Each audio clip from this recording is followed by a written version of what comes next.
good coffee. The tequila worm, right? The myth, the legend, the confusion of this little critter that's floating around in the bottom of our tequila bottles. What is it? Is it a thing? So many questions to had, so little time. Today, we're going to answer all those questions. So let's get into it. My name's Cameron, I make a living in the drinks industry, and today I'm putting all that expertise, all that knowledge together to answer life's big question: what is the deal with the worm? Jumping right in with the biggest question of all: what is the tequila worm? Now, a lot of people, they think this is some kind of sign of authenticity. They think it's a traditional thing. Maybe you know someone who went on holiday to Mexico, they had it in a bar, and now it's kind of sprouted out to some kind of tradition that you think it is. Not true. Some people think it's a sign of a posher tequila, a high quality tequila. Also not true. In fact, there's a lot of things about this that aren't true. First of all, it's not tequila at all. I know, it's mezcal. The little worm is in mezcal, not tequila. Now I see the confusion. Mezcal and tequila are very similar in some ways. I'm not going to spend too long on the differences between mezcal and tequila. I've got a whole different video which is like up here somewhere, or that side. I'm going to say this side. Is it that side? I'm going to say it's up there. Check that out. That's where I explain all the differences between mezcal and tequila. A very interesting subject. Mezcal is an umbrella term which covers a bunch of agave-based spirits. It's what predates tequila. Tequila is a certain branch from that umbrella tree. Okay? Different rules, different regulations. Tequila is created in Jalisco and the neighboring states. Mezcal is created all over Mexico, normally in Oaxaca. Tequila, you have to use one type of agave, the Blue Weber. Mezcal, you can use a bunch of agave. It's up to you, whatever you want. So there are differences, right? First of all, so not tequila, mezcal. The second bit is the worm. It's not even a worm. It's a larva, or a type of moth. It's a baby moth. Basically, it's a caterpillar from this moth. They call it the Gusano De Maguey, and that is the larva that lives upon the maguey plant. Now, the maguey plant is agave, which is the plant that creates both tequila and mezcal. Hence more of the confusion. So briefly sum up, what is the tequila worm? It is the Gusano De Maguey. It is the larva of a moth. Is it real? Yes, it is, but no, it's not tequila, and no, it's not a worm. Now, the Gusano De Maguey, there's two types that you may see. One is the red type. This is the one that lives inside the agave. It burrows into the top, lives inside the agave plant. The other one you might see is known as the white Gusano De Maguey. That is the white larva. This is the one that lives outside the agave plant. Lives on the leaves, lives on the surrounding area. So the next question you might have is how it came to be. Why is this a thing? And the fact is, we just don't know. It has been going on for a long time, and there's no record of when this started. There is a lot of guesstimates out there. Some people say it was to prove the quality of the mezcal, it was to prove what the ABV was before times of technical ABV testing. They will put the caterpillar inside the mezcal bottle, and judging on how quick it dies is a test of the quality. Alright, bit sinister, but there we go. Some other people believe it was a way to tell mezcal and tequila apart. This was before times where you would label bottles. One maguey plantation might make both tequila and mezcal. Make a bunch of agave spirits. How do you tell them apart? They all look pretty much the same. If you're using the same bottles, if you're really small, artisan batch, what do? You just put a worm in the mezcal ones, and then you can tell the difference. That's one theory. Another theory is that it was by accident. Obviously, you've got the larva that's living on and in the agave. They're going to get cooked with the agave. They're going to end up fermenting, and they kept getting into the mezcal. They thought, hey, why not just leave it in there? Right? There's one theory.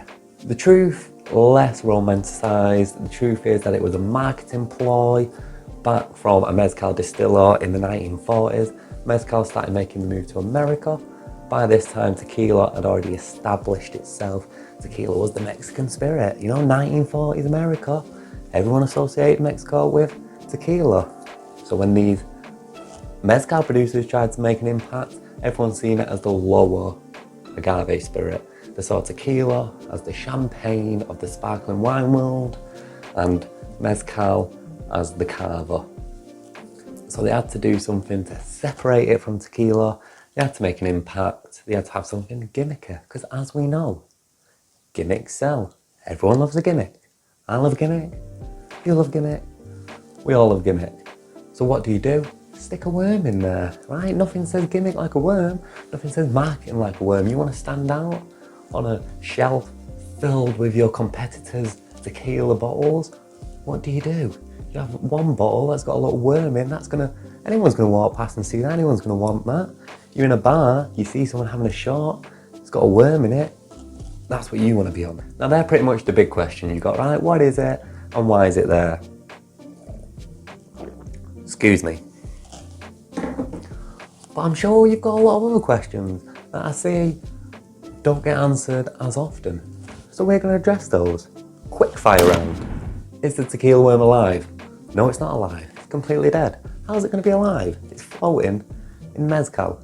Of course it's dead. It's dead. Is it safe to drink mezcal with the worm in? Yes, it is safe to drink it. Drink it until your heart's content.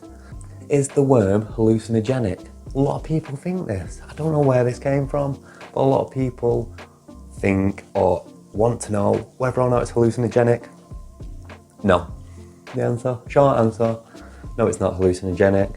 Eat as many as you want, eat until your heart is content. You're not going to see a thing. Will eating the worm get you drunk? No, it won't.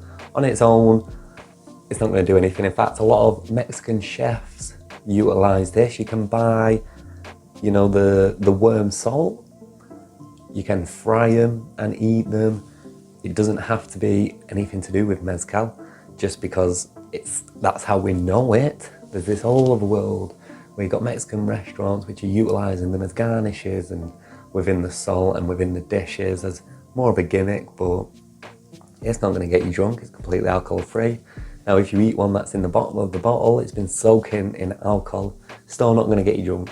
The amount that's going to soak up, it's not going to do anything to you. So short answer, no. Finally, people want to know what brands have it in, because we may have heard it but we don't see it all that often. It does exist, it's still out there. It's kind of dropped off now. Not as many brands do it anymore because I think everyone sees it as this kind of marketing gimmick. It's kind of fallen off the trail. Really popular in 1940s, 1950s. Not so popular today, especially in a world where everyone's turning vegan and veggie. Probably not the best idea. But there are still brands that do it. Monte Alban's a brand on mezcal. They do it. In fact, they used to sell it with a little jar of the worms on its own. So you get the one in the bottle, and you have all these little ones that you can put in shots when you're having it. Really little fun, little gimmicky thing. Lots of bars stock Monte Alban, especially here in the UK. But what I would say, pre-warning, is it's not really worth it. The mezcal that normally relies on that kind of gimmick to sell is normally a low quality mezcal. High quality mezcal producers stay clear of that. It's not really something they do, so I would say avoid it. Don't buy it. If you see it in a bar, go ahead. You know, it's got a worm in, I'm gonna have a go. Try it out, see what you think. You know, a lot of people want to know, will it make me sick? If you have a lot of them, I don't know, it depends how squeamish you are. People want to know, what does it taste like? Hard to describe until you actually taste it. It's like squisher, right? But you don't really know until you try it. So if you're out in a bar and you do see a bottle like Monte Alban, or you see a few mezcals, or you're asking the people that work there, you got any mezcals, can I see the bottle? Then try it, but I would stay clear of just buying a bottle just so you could do it. And that's everything that's covered about the illicit tequila worm. Now don't forget to check out my video on the similarities and differences between mezcal and tequila. Also, this whole tequila worm thing is something I've covered extensively in an article on my website Smart Blend, as well as a bunch of other articles about the differences between tequila and mezcal. Agave spirits that are not tequila, agave spirits that are not mezcal or tequila, tequila guides, mezcal guides, agave 101. There's a lot of content on the website. I'll put those in the description. If you're watching this on YouTube, if you're watching this on the article, then keep on scrolling. See what else you'll find out.